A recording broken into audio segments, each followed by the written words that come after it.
को लेकर नागपुर हिंसा के मामले से जुड़ी बड़ी खबर निकलकर सामने आई है। आरोपियों की तलाश में पुलिस की 10 टीमें जुटी हुई हैं। क्राइम ब्रांच की 10 टीमें आरोपियों की तलाश में जुटी हुई हैं। ये बड़ी खबर निकलकर सामने आ रही है। क्राइम ब्रांच की 10 टीमें जो हैं वो आरोपियों को ढूंढ रही हैं। जिस तरीके से नागपुर में उपद्रव हिंसा देखने को मिली थी, आगजनी देखने को मिली थी, तो अब तनाव जो है वो शांत हो चुका है और इलाके में शांति व्यवस्था कायम हो चुकी है। और पुलिस की टीम जो है, क्राइम ब्रांच की टीम जो है वो पूरे मामले को लेकर आरोपियों की तलाश कर रही है। जिस तरीके से तमाम वीडियोस निकलकर सामने आए हैं, मौके पर लगे हुए जो भी सीसीटीवी कैमरे हैं, उन सभी के आधार पर इन आरोपियों की तलाश जो है वो की जा रही है। आरोपियों को अब खोजा जा रहा है। ये बड़ी खबर निकलकर सामने आई है। तो आरोपियों की तलाश अब लगातार जारी है। आरोपियों को अब खोजा जा रहा है, चिन्हित किया जा रहा है। ये बड़ी खबर निकलकर सामने आ रही है। तो आरोपियों की तलाश लगातार जारी है और जिस तरीके से यहाँ पर उपद्रव हिंसा देखने को मिली थी, इस हिंसा में कई पुलिसकर्मी भी घायल हुए थे, कई आम नागरिकों को भी चोट लगी थी, सरकारी संपत्ति को नुकसान पहुंचाया गया था, मौके पर खड़ी कई गाड़ियों में आग लगा दी गई थी और वहां पर मेट्रो का काम भी चल रहा था, जहां मेट्रो के काम में लगी हुई जेसीबी मशीनें, क्रेन जो थी उनमें भी आग लगाई गई थी, उनमें भी तोड़फोड़ की गई थी। तो ऐसे में बड़ी संख्या में यहाँ पर उपद्रव किया गया था, बड़ी संख्या में गाड़ियों को निशाना बनाया गया था और अब क्राइम ब्रांच की 10 टीमें आरोपियों को खोज रही हैं। तो ये बड़ी खबर आप तक पहुंचा रहे हैं जो उस बीच सामने आ रही है। आरोपियों की तलाश जो है वो अब जारी है।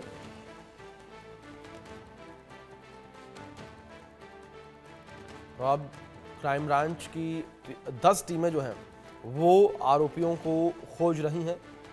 तो लगातार आरोपियों की तलाश जारी है। मौके पर लगे हुए सीसीटीवी कैमरे खंगाले जा रहे हैं और लगातार आरोपियों की तलाश जो है वो जारी है। तो बड़ी खबर आप तक पहुंचा रहे हैं जो उस बीच निकलकर सामने आ रही है। आरोपियों की तलाश जो है वो लगातार जारी है। आरोपियों को लगातार तलाशा जा रहा है। तो आरोपियों की तलाश जो है इस वक्त जारी है। पुलिस की टीम जो है वो आरोपियों को तलाश रही है। जिस तरीके से आरोपियों के द्वारा उपद्रव किया गया था, तो इस उपद्रव को लेकर अब लगातार जांच पड़ताल की जा रही है। आरोपियों की तलाश लगातार की जा रही है। पूरे मामले को लेकर क्राइम ब्रांच की जो 10 टीमें हैं वो जांच पड़ताल करने में लगी हुई हैं। लगातार आरोपियों की तलाश जारी है। क्राइम ब्रांच की 10 टीमें आरोपियों की तलाश में लगी हुई हैं। ये जानकारी आप तक पहुंचा दें जो सामने आ रही है।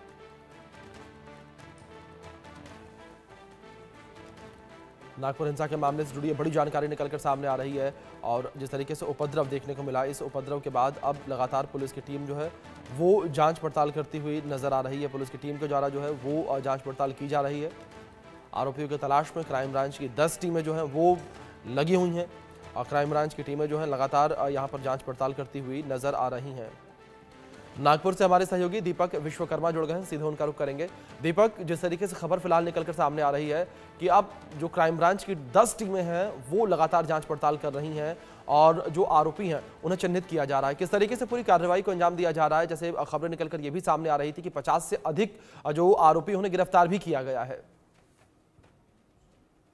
जी बिल्कुल, 50 से ज़्यादा जो आरोपी है जिनको गिरफ्तार किया गया है, उन लोगों को 21 तारीख तक के लिए रिमांड मांग ली गई है। कोर्ट ने 21 तारीख तक के लिए रिमांड दे दी गई और रिमांड के बाद आगे की जो प्रक्रिया, आगे की जो प्रोसीडिंग है उसको पूरा किया जाएगा। 10 जो क्राइम की टीमें हैं वो 5000 से ज़्यादा अभी तक जो सीसीटीवी हैं उनकी फुटेज को लेयर टू लेयर माइन्यूटली खंगाल रही है। और सबसे महत्वपूर्ण बात यह है कि इसके इतर यहाँ पर महाराष्ट्र पुलिस, ATS और NIA ये तीनों भी जांच करेगी और जब ये तीनों जांच करेगी तो आप समझ सकते हैं कि कितनी वृहद जांच होगी, कितनी डीप जांच होगी। और इसके बाद जो मौजूदा स्थिति है उस मौजूदा स्थिति में ये इस तरीके का प्रयास किया जाएगा कि जिन 60 लोगों को चिन्हित करके डिटेन करके जेल भेजा गया है उनकी रिमांड के बाद आगे की प्रोसीडिंग कौन कौन इसमें शामिल है, क्योंकि ये भी कहा जा रहा है, इसमें ये भी एंगल दिया जा रहा है कि जो स्टोन पेल्टिंग हुई है, जो पथराव हुआ है, उस पथराव में जो पैटर्न है उस पैटर्न को ये कहा जा रहा है कि कश्मीर का जो पैटर्न है उस पैटर्न के आधार पर स्टोन पेल्टिंग की गई है। और यदि उस पैटर्न का जिक्र किया जा रहा है तो इसके तार आज के नहीं हैं, इसके तार बहुत पुराने हैं।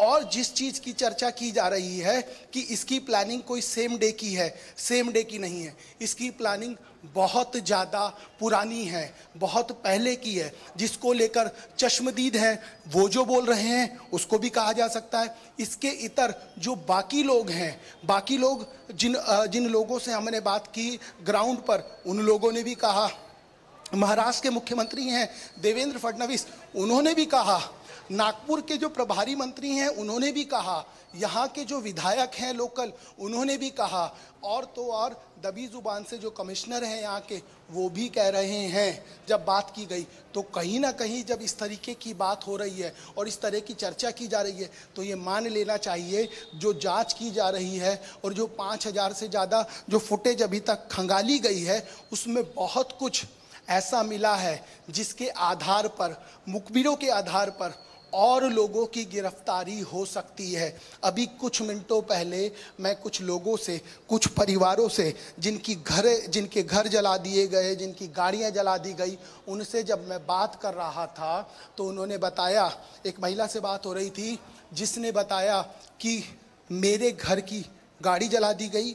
जब मैं अपने पति को अंदर बुलाने के लिए आवाज़ मारा मैंने, मेरे पति भागते हुए आए, उसके साथ मेरा बेटा आया तो 10 पुलिसकर्मी थे जो हमारे घर में घुस गए और उन्होंने कहा अभी दरवाज़ा बंद कर दीजिए, और 400 से 500 लोग उनके पीछे थे।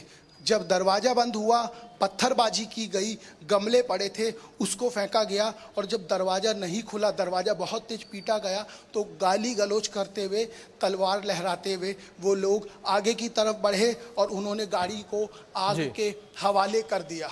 इस तरह की जानकारी यहीं के लोगों ने दी है। तो आप समझ सकते हैं कि जब इस तरह की स्थिति है और इस तरह की जांच की जा रही है, 3 सरकारी एजेंसियों को लगाने की बात हो रही है कि एटीएस भी इसमें पूरा काम करेगी, एनआईए भी करेगी, और जो महाराष्ट्र पुलिस है वो तो कर ही रही है। बिल्कुल बिल्कुल दीपक, जाहिर तौर पर विपरीत स्थितियां जो है मौके पर देखने को मिली, जिस तरह से उपद्रवियों ने यहाँ पर उपद्रव मचाया, आम जनता को परेशान किया। फिलहाल दीपक बहुत शुक्रिया आपका जुड़ने के लिए और तमाम जानकारियों के लिए भी। कुछ तस्वीरें निकलकर सामने आ रही हैं, अपने दर्शकों तक वो तस्वीरें हम पहुंचा दें। 6 तस्वीरें हैं ये इस पूरे घटनाक्रम को लेकर। इस तरीके से 5 FIR दर्ज की गई है, 11 क्षेत्रों में कर्फ्यू लगा दिया गया है और 51 लोगों की गिरफ्तारी हुई है। 33 पुलिसकर्मी इस पूरी हिंसा में जख्मी हुए हैं। पुलिस के द्वारा फ्लैग मार्च जो है वो निकाला गया।